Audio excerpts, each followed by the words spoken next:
Welcome back to Careless Camera and to part 2 of aerial flight of Baltoro Glacier.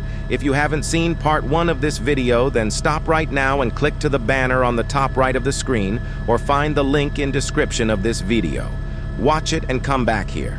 Cause now, we are in the heart of Baltoro Glacier and the trek is going to become more beautiful, more adventurous and rewarding.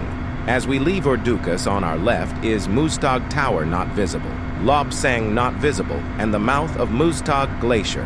On our first right after Urdukas is Mandu Glacier, also leading to Masherbrum K1 and Mandu Kangri, both above 7,000-meter peaks. Urdukas to Goro 2 trek is 8 hours of moderate difficulty up and down glacier terrain. Now the trekkers will be starting to feel the altitude. Lunch stop is at Goro 1, by a small stream and under a burning sun if there are no clouds.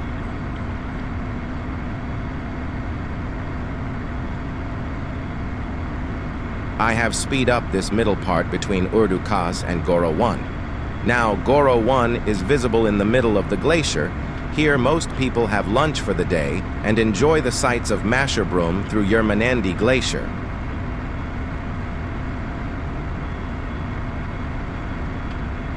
Goro 2 is the point in the trek where the landscapes begin to look otherworldly. Strange ice formations the size of a large house rise up from turquoise glacial rivers, whilst towering peaks dominate the horizon on all sides.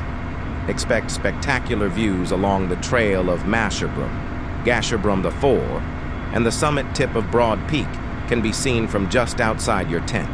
At Goro 2, it will be the first night when your camp will be set up directly on the glacier. There are no exposed crevasses, so there will be no danger.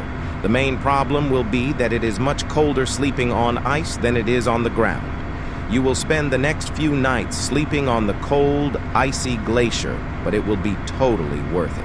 At Goro 2, you will also have first sighting of Young Husband Glacier.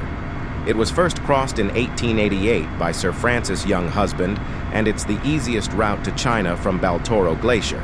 At its side is Muztagh Tower. Famous Russian Muztagh Tower expedition base camp is also inside Young Husband Glacier. The Russian ascent lasted for 17 days. The first ascent of Muztagh Tower was on 6 July 1956 by a British team who thought they were climbing an unclimbable peak, as this image was featured in a book on mountaineering in 1941 with the caption, "The Last Citadel." Now we are moving from Goro 2 to Concordia. Trek Goro 2 to Concordia is 13.5 kilometers long, and it takes 5 to 7 hours of trekking. As we leave Goro 2, on our right is Byarkady Glacier, leading to both Byarkady Peak, 6,781 meters, and Gondogoro Peak, 6,810 meters.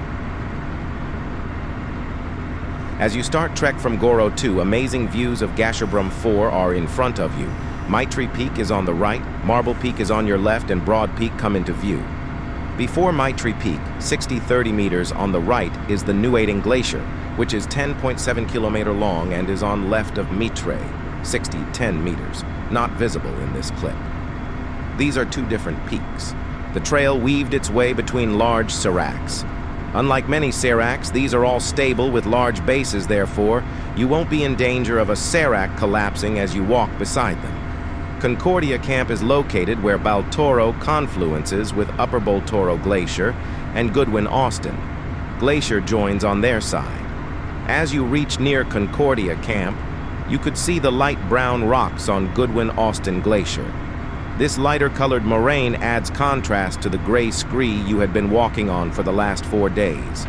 Concordia is simply one of the best campsites in the world. Full stop. Nowhere else on Earth can you sit with a steaming cup of coffee and take in 4 of the world's biggest mountains and countless others of formidable size. Temperatures at Concordia drop well below freezing at night, and snowfall is possible here any time of the year. K2, the world's second highest peak, lies at the end of Goodwin-Austen Glacier.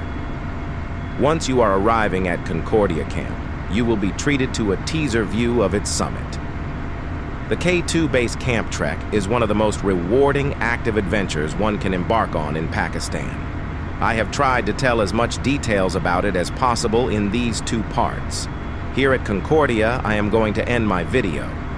Although the trek goes on to K2 Base Camp and the return journey through Alley Camp and Gondogoro La Pass, which is 5,600 meters high, is a huge ask, but that will take a whole another video.